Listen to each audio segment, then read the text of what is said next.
मैं अपने YouTube channel पे आप सभी को स्वागत करती हूँ।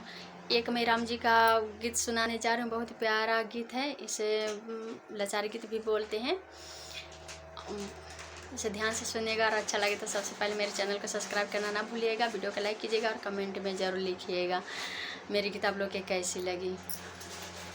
जन करौरी बगिया में के तोड़े आम हो, जन करौरी बगिया में के तोड़े आम, के रे जे तोड़ ले, के रे बटोर ले, के रे जे तोड़ ले, के रे बटोर ले, के करे चुंदरी में लागले दाग हो, जन करौरी बगिया में के तोड़े आम हो, जन करौरी बगिया में के तोड़े आम, राम जे तोड़ ले, लक्ष्मण बटोर ले, राम जे तोड़ ले, लक्ष्मण बटोर ले, सीता की चुंदरी में लागले दाग हो, जन करौरी बगिया में